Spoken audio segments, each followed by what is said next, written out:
Parlons des propriétés de probabilité. On a des probabilités, la probabilité c'est une mesure qui évalue la chance qu'un événement de se produire. C'est une mesure positive entre 0 et 1. Donc un événement de probabilité 0, on va dire c'est un événement impossible. Un événement de probabilité 1, on va dire c'est un événement certain.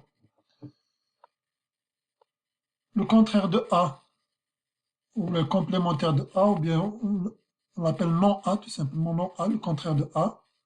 Sa probabilité, c'est 1 moins probabilité de A. C'est 1 moins probabilité de A. Si j'ai un lancer de dés et que je m'intéresse à l'événement obtenir 1 ou 2, ça c'est l'événement A obtenir 1 ou 2. L'événement non A, c'est ne pas obtenir 1 ou 2. Ne pas obtenir 1 ou 2, ça veut dire obtenir 3, 4, 5, 6. Ça s'appelle non A, ou bien le complémentaire de A. Et la probabilité, si vous voyez la probabilité ici de A, c'est 2 sur 6. La probabilité de non A, c'est 1 moins 2 sur 6. Et ça donne 4 sur 6. C'est ça que ça veut dire. Et bien sûr, une probabilité ne peut pas être négative et ne peut pas être supérieure à 1. Faisons quelques exemples. Donc, quelle est la probabilité d'obtenir au moins un roi si on tire 5 cartes dans un paquet de 50 cartes? Obtenir au moins un roi. Donc, soit obtenir un roi, ou bien 2 rois, ou bien 3 rois, ou bien 4 rois.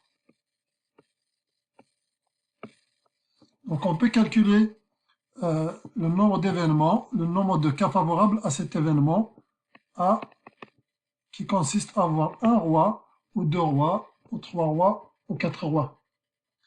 Mais c'est un peu lourd de faire ce calcul. On pourra juste s'intéresser à un nom A. Nom A, c'est ne pas avoir de roi. Ne pas avoir de roi. Pas de roi. Il n'y a pas de roi dans les 4 cartes tirées. Ça, c'est nom A. On a le nombre de cas favorables à nom A. Pour ne pas avoir de roi dans les 5 cartes tirées dans un paquet de 52 cartes, donc il faudrait tirer ces 5 cartes, non pas par 52, non pas parmi 52, mais parmi 48. On retire les 4 rois, on va tirer 5 cartes parmi 48, on obtient donc 1 700 000 possibilités de 5 cartes qui contiennent aucun roi. Donc on peut calculer la probabilité de non A, l'événement non A. Probabilité de non A. On a dit c'est le cas favorable sur le cas total qu'on a calculé ici. Ça donne. Donc ça c'est l'événement ne pas obtenir du tout de roi. L'événement non A. Sa probabilité, on a dit c'est 0,65. Maintenant l'événement A lui-même, l'événement A, sa probabilité donc, ce sera 1 moins probabilité de non A.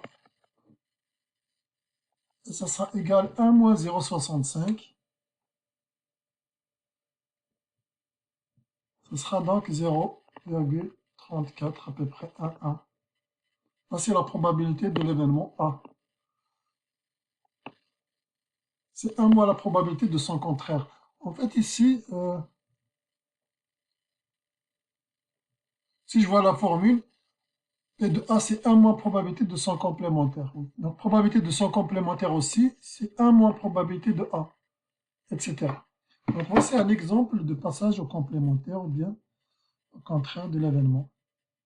Parce que c'est beaucoup plus facile de calculer la probabilité de ne pas avoir de roi du tout, c'est-à-dire juste de choisir 5, 4 parmi 48 finalement, que de calculer la probabilité d'avoir soit un roi, soit 2 rois, soit 3 rois, soit 4 rois.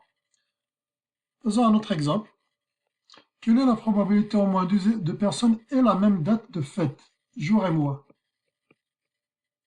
Ça veut dire, en fait, on va considérer que les naissances sont distribuées de façon uniforme sur toute l'année.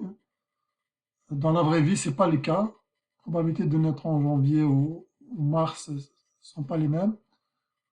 Donc, on va considérer que les naissances sont distribuées de façon uniforme sur toute l'année. La probabilité de naître le 14 juin, c'est la même que 31 août, etc.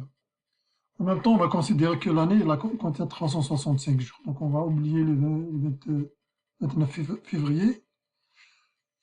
Avec ces hypothèses, qu'est-ce qu'on peut faire avec ce numéro?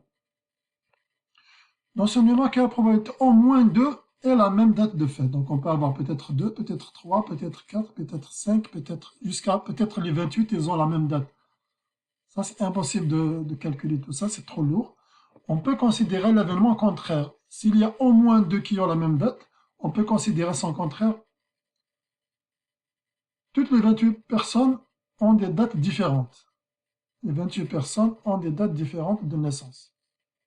Dans ce cas-là, le contraire de A, c'est que les 28 ont des jours de naissance différents. Alors, le problème, c'est quoi? Donc, on va choisir en fait 28 dates de naissance parmi 365. Il s'agit de choisir 28 jours de naissance parmi 365 de la. Donc, le nombre de cas possibles, c'est A28 365. Le nombre de cas total, c'est le nombre de cas favorables pour A, le nombre de cas total pour S. Le premier étudiant, on va dire, il a 365 possibilités, le deuxième 365 possibilités pour son jour de naissance, etc. On a 365,28 possibilités pour un jour de naissance au total. Et donc la probabilité de notre événement, que toutes les dates soient différentes, ça va être A28 365 sur 365, puissance 28. Voilà. Je vais laisser ça, je ne vais pas calculer ça. Et la probabilité de notre événement A qui nous intéresse finalement, au moins 2 personnes ont la même date, on va dire c'est 1 moins P de son contraire. Je laisse les calculs tels qu'ils sont ici, c'est des gros chiffres. Donc j'ai fait les calculs rapidement, essayez de vérifier avec moi. J'ai trouvé la probabilité que tous les 28 est